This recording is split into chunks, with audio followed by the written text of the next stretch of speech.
O.G. Rose, and today we're going to be talking about belonging again, section 46.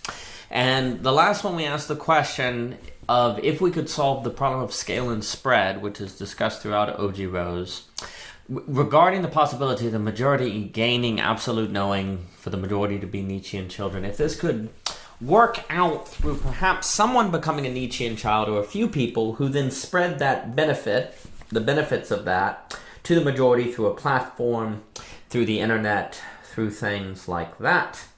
And the section ended suggesting that what if this child, this absolute knower, could use charisma to attract people to their created transcendent, which of course is an intentionally paradoxical term. And so this will have us explore the topic of charisma, which the great Philip Rieff wrote on. And according to Philip Rieff, our culture is dying mainly because the objectivity it requires is destroyed by constructions of endless expressional quests that have nothing true and resistant about them. He would say that this is very necessary, this element of there being something in the culture that is quote-unquote objective, given, and without that you can't tell the difference between self-esteem, self-will, anything like that. He also notes how the culture today doesn't have any guilt, which in one way seems good, but another way it can be quite dangerous. And guilt is the ruling emotion of every creedal culture. Those inside such a culture are compelled to take responsibility for themselves. This is to say that they must act entirely within the enclosing symbolic. Any other actions is transgressive. So a society without guilt is a society that is not going to be, it basically means that people are not compelled to act in certain ways by an internal compass. All there is going to be is law and force. And also what ends up happening, and this section doesn't get so much into it, but in the book he'll describe how someone who's charismatic ends up getting defined today as someone who erases guilts, givens of which calls guilt. Usually it's kind of guilt that launches the campaign that riles people up to tear down the given. So charisma is used to destroy what causes guilt very often, and that just basically means the symbolic order, which makes possible society gets targeted. And so for Rieff, if there is no guilt, there's a lot of trouble. Because that means there's no internal compasses. And also that means nothing is serious enough, nothing is grave enough that people feel bad about acting a certain way. Now, of course, guilt is used to manipulate people. So guilt is not always good, but then, of course, if there's no guilt at all, this could be an issue. And it would also mean that the society is too open. That also alludes back to that Kierkegaard quote about castles in the air from earlier in the book. And to quote Mr. Rieff, in a society that is too open, people lose confidence in the limits they actively defend against transgressive behavior. Such a sense of responsibility against the transgressive expressions of self or group in defense of the enclosing symbolic constitutes the guilt without which culture has no alternative except to engage in its own destruction. All of what we now call aggression are really the amoral forms of cultural auto-destruction. So, if there's no guilt, the society eats itself. But if there's too much guilt, of course, the society is oppressive. And he's also going to talk about how there's no holy fear in the world today. And it's important where he follows the history of charisma, because in the past, charisma was something you'd see like in the biblical prophets. You would see in the great spiritual leaders, or someone like a Martin Luther King, Thomas More. And so charisma was tied to a very a higher moral order. And Mr. Rieff will talk about holy fear. And he says that no one today has a holy fear. And so likewise, no one has a holy fear not to use charisma or personality to draw people to their own personal ends. So the fate of charisma, how charisma is used and what charisma means is very different in a world that is situated in a religion and in a world that is not. And Rieff has another line where he says, to live without this high fear, the holy fear, is to be a terror oneself, a monster. And yet to be monstrous has become our ambition, for it is our ambition to live without fear. All holy terror is gone. We live in terror, but never in holy terror. Now, of course, Mr. Rieff is not saying we should live afraid all the time, and indeed the Bible says the one who fears is not made perfect in love. But it's the idea that it's a kind of fear where you don't fear about ever doing anything wrong. It's not possible for you to do anything wrong.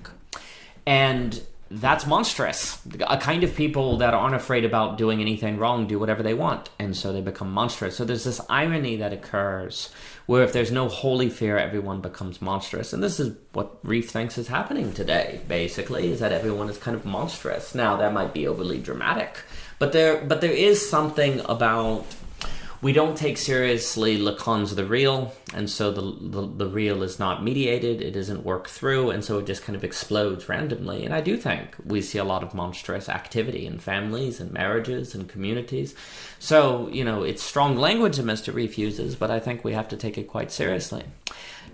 Now, Mr. Rieff also gives us this excerpt here that I like very much, and it does make me think of Baudrillard's Death of the Real.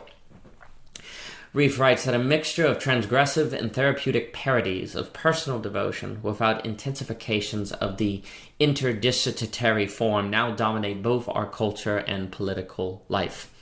Religion and politics merge in mass theater. The mask is the face. It need not be taken off, for there is nothing behind it, a sucking vacuum. That's vicarious emptiness that characterizes the power politician.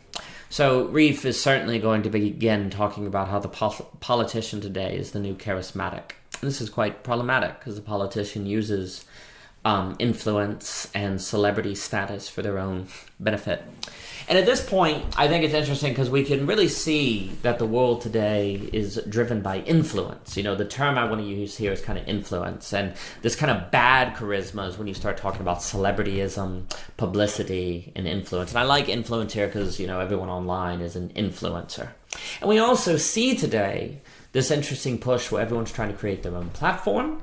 They're trying to create their own audience, which is, it seems like what everyone has to do under what Alexander Bard calls attentionalism, where everyone's trying to get attention and data because attention is a new kind of commodity. Now, unfortunately, since there isn't that holy fear, and since nothing is forbidden, there's basically nothing people won't do to get that attention. They'll whatever dopamine rush, whatever gimmicky thing, it doesn't matter. They're just going to get attention. So that's quite dangerous. At the same time, the ability for lots of people to create platforms means that, you could have some high intellectual content that lots of people get to see that in the past would have never been made. So this isn't necessarily a bad thing, but it's interesting to think that now everyone is an influencer, which begs the question. Does this address the concerns that Mr. Rieff talks about in charisma, or doesn't it? Does it spread the problem, or does it make it worse? And, it's also interesting to think, is it possible today for us to look outward from ourselves and find kind of a cosmic order? It's very interesting because, if we're totally free, it seems like we tend to look to people to see what to do. And if we don't believe in God, maybe in the past you could have looked to a cosmic order or nature or scripture. But now it's like you look to people, and that might intensify this problem where we just get sucked up in influence and celebrity culture because we're looking for direction. Because if there's no God, then we're condemned to be free, and that's terrifying. What do we do with freedom? So we tend to look to others. And indeed, maybe we look to influencers online. And so the fact that we seem kind of bent to look out would mean I do think we should really examine, charisma and influence and things now. So it kind of seems like everyone can be a celebrity now, but celebrities are still our focus, which means the problematic dynamic Rieff has identified has spread. It is not the case that decentralization has weakened the problem and diluted it away. It doesn't seem that way to me. An argument could be made that, we've decentralized the celebrity now, so that would make it not so bad what Rieff was talking about. But I'm not sure. It just seems to me like everyone's trying to be a celebrity now. The commodity of using quote unquote charisma, magneticism for one's own gains in political platform, not to point people toward a cosmic order. That just seems to be what everyone is doing. And you could argue, well, that cancels it out, and then people aren't people aren't fighting over one another in the same way, or you don't have a single strong man. But it doesn't seem like it's different in kind. So I think there's a real danger here. There's a risk here. This culture of influencing, I think, would probably fall or be very susceptible to some of the things that Philip Rieff is concerned about involving charisma. Now, we should explore this possibility, though, that maybe a Nietzschean child, and I'll just say child to refer to Nietzsche, not an absolute knower or delusional individual, but I mean all those terms similarly. The question should be asked, can a Nietzschean child use a platform to spread absolute knowing to lots of people?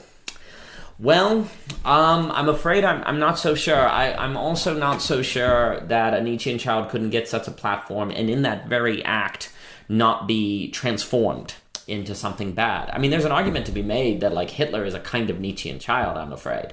Like, he creates his own values that have an authority. He lives and dies for them and sacrifices lots of people to them. So there is a sense in which Hitler is a kind of child, which, of course, suggests that being a child is not inherently good, right? Maybe it has a higher probability, but we shouldn't assume that it will work. And it could be the case that the very building of a platform in order to succeed at that tends to mean someone has to think or consider celebrity interests, which probably will build their ego. It makes me think of Malcolm Muggeridge. He wrote this book about Christ in the media. And he basically suggests that it would have been the fourth temptation of Satan for Jesus to have a global broadcasting network, where there's something about a platform that destroys the gospel. And arguably, I think you can see that. Is there not a kind of great cheapening that has happened to Christianity wherever it has become extremely focused on broadcasting? That seems to be a danger. Now, you could say there's differences between TV and platforms, but hard to say, maybe. So now the other thing we could say is that what's going to happen is it's not going to be the Nietzschean child trying to spread their influence, but instead it will be the syntheos that Alexander Barr talks about in his book, this kind of invention of God in syntheism, and that's going to deal with the problems we've described in the book, Belonging Again. Well, that has to be considered. Maybe that's the case, maybe not. And that's something that will be brought out in part 2 of Belonging Again. But ultimately, the section is going to say that it doesn't seem like you can have a single child or a few children who spread absolute knowing to the majority. It would seem that our solution shouldn't be a centralized absolute knower, even though we will require a decentralized socioeconomic system in which people can individually and emergently arrive at absolute knowing and childlikeness on their own. And that's ultimately what Book 2 will describe. I don't think we can have a centralized absolute knower who spreads that absolute knowing. It would seem that it's going to be each individual arriving at it on their own, becoming quote-unquote children on their own. Now, if that can't work, if we ultimately go through Book 2 and determine that's not going to work, you can't create a decentralized system that creates space for people to engage in that work, and even if you did, the majority won't engage in that work. Well, if that's the case, then our best bet may be something like the Syntheos or a philosopher king. But that seems to be extremely risky, because if it goes south, you could end up in China, which is using AI in a very problematic way, or maybe a Hitler. So there's some real danger here. But, the question is kind of presented now on, all right, is it possible to create a system where the average person develops absolute knowing and becomes children of Nietzsche? Well, that's what we will have to consider. For more by O.G. Rose, please visit ogrose.com for the playlist. Check out YouTube to have that on Belonging Again. And then on Medium, there are some sections, a list of all the different sections. And thank you so much for your time.